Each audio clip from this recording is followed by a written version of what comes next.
ఏం జరిగిందంటే అక్కడ గుంతకల్‌లో తిలక్ నగర్‌లో తుపాకుల రామాంజనేయులని తండ్రి ఉంటాడు. వాళ్ళ కూతురు భారతి. ఆయనకి నలుగురు కూతుర్లు. ఆయన ఒక చిన్న టీ షాపు, కొద్దిగా మార్నింగ్ టిఫిన్సు, ఈవినింగ్ బజ్జీలు అలాంటివి పెట్టుకొని కుటుంబాన్ని కష్టపడి పోషిస్తున్నాడు. నలుగురు కూతుర్లని ఇవాళ పెంచి పెద్ద చేయడం చాలా కష్టం. అలాగే ఆయన ముగ్గురు కూతుర్లకు కూడా పెళ్ళిళ్ళు చేశాడు కష్టాలు పడి. ఆయన భార్య ఇద్దరు పని చేసుకుంటూ చేశారు. అయితే నాలుగవ కూతురు ఈ అమ్మాయి భారతి. ఈ అమ్మాయి కర్నూలులో ఒక ప్రైవేట్ డిగ్రీ కాలేజ్‌లో డిగ్రీ చదువుతుంది. సో, ఈ అమ్మాయికి కూడా అతను కష్టపడి చదువుకి ఖర్చులు అవన్నీ పెట్టి చదివిస్తున్నాడు. సో, అలాగా వాళ్ళిద్దరూ భార్యాభర్త కష్టపడి నలుగురు కూతుర్ని పెంచారు. ఈ భారతి ఏం చేసిందంటే, ఒక 5 ఏళ్లకు ముందు వాళ్ళ ఇంటి దగ్గరలో ఉన్న ఒక కుర్రవాడిని లవ్ చేసింది. వాళ్ళది వేరే కులం. ఈ అమ్మాయిది వేరే కులం. దాంతో వాళ్ళ ఇండ్లలో తెలిసి ఇరువైపులా కూడా వ్యతిరేకించారు. ముఖ్యంగా ఈ రామాంజనేయులు కూతుర్ని చాలా సీరియస్‌గా వార్నింగ్ ఇచ్చాడు. "నువ్వు అబ్బాయితో ఇది చేయొద్దు. నువ్వు కెరీర్ మీద దృష్టి పెట్టు. నీకు ఉద్యోగాలు మంచిగా వస్తాయి." అది ఇది అని చేశాడు. ఈ అమ్మాయి మాట వినట్లేదు. అలా గొడవలు అవుతున్నాయి. అవుతుంటే ఈ అమ్మాయికి అనేక సార్లు చెప్పినా, "నేను చావనైనా చస్తా గానీ, ఆ అబ్బాయిని మాత్రం వదులుకోనని" ఈమె తెగేసి చెప్పేసింది. దాంతో ఊర్లో వీళ్ళ కమ్యూనిటీలో కొంత అది లీక్ అయింది వ్యవహారాలు. దాంతో వీళ్ళకి తలనొప్పులుగా మారిపోయింది. అందరూ అడుగుతున్నారు. సో, అట్లాగే ఇలా పెద్ద కూతుర్లు గూడా మీరేంది అలాగా ఆ పిల్లని వదిలేశారు అలాగే అని ప్రెజరు ఈయన మీద పెరుగుతా వచ్చింది. ఈ క్రమంలో మొన్నేం చేశాడంటే మార్చి 1 తేదీ మళ్ళీ ఒకసారి అమ్మాయిని కూర్చోబెట్టి అడిగాడు. "ఆ అబ్బాయిని వదులుతావా లేదా? నా మాట ఇంటావా లేదా?" అని గట్టిగా నిలదీశాడు.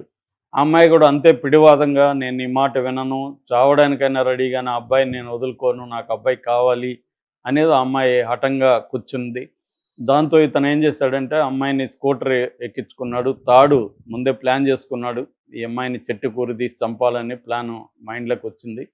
దాంతో ఒక తాడు తీసుకున్నాడు. స్కూటర్‌లో పెట్టుకున్నాడు. ఈ అమ్మాయిని కూడా స్కూటర్ ఎక్కమన్నాడు. ఈ అమ్మాయికి కూడా అర్థమైంది కానీ ఈ అమ్మాయి కూడా పిడివాదంగా ఉంది కాబట్టి కూర్చునింది.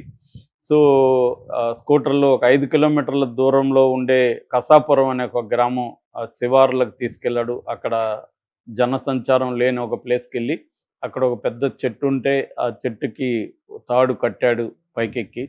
కట్టి కింద ఆహ్, ఉరి దీన్ని రెడీ చేశాడు. అప్పుడు కూడా అడిగాడు. ఫైనల్‌గా అడుగుతున్నాను. "నువ్వు ఆ అబ్బాయిని వదులుకుంటావా? నా మాట వింటావా?" అంటే, "నేను వినను. ఆ అబ్బాయిని వదులుకోనని" ఈ అమ్మాయి పిడివాదంగా చెప్పింది. దాంతో ఆ అమ్మాయిని కాళ్ళు పట్టుకొని పైకి లేపాడు. ఆ అమ్మాయి కూడా తనే వేసుకునింది. ఆహ్, అప్పుడు కూడా వదిలే ముందు కూడా అడిగాడు ఫైనల్‌గా, "ఇప్పుడైనా నా మాట వింటావా? లేదా చెప్పు" అన్నాడు. నేను వినననింది ఆ అమ్మాయి. దాంతో అలాగే వదిలేసి ఇతను వెనక్కి చూడకుండా వచ్చేసాడు. కాసేపు తర్వాత వెనక్కి చూస్తే ఆ అమ్మాయి వేలాడుతుంది శవం. వెనక్కొచ్చి ఆ అమ్మాయి శవాన్ని దించాడు. దించి స్కూటర్‌లో ఉండే పెట్రోల్‌ని బయటికి తీశాడు. ఆ పెట్రోల్‌ని ఆ శవం మీద పోసి ఆ అమ్మాయిని తగలబెట్టాడు. తగలబెట్టి స్కూటర్ తీసుకొని ఇంటికొచ్చేశాడు. ఇంట్లో భార్యకి చెప్పాడు ఇలాగ చంపేశానని. ఆమె బాధపడుతూ గమ్మునుండింది. బయటికి విషయం పొక్కలేదు. 3 రోజుల పాటు ఎవరికీ తెలీదు. కానీ ఈయనకి ఒక గిల్ట్ అనొచ్చు, లేకపోతే భయం అనొచ్చు, దీన్ని దాచలేము అన్న దీంతో ఆయన వెళ్ళి ఆహ్, పోలీస్ స్టేషన్‌లో సరెండర్ అయిపోయాడు. నేను నా కూతురిని చంపేసానని చెప్పాడు.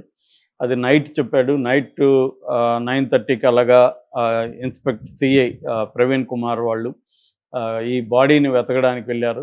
ఆ రాత్రి ఈయన కూడా ఎక్కడ పొదల్లో ఎక్కడ వేశాడో ఈయనకు కూడా గుర్తులేదు.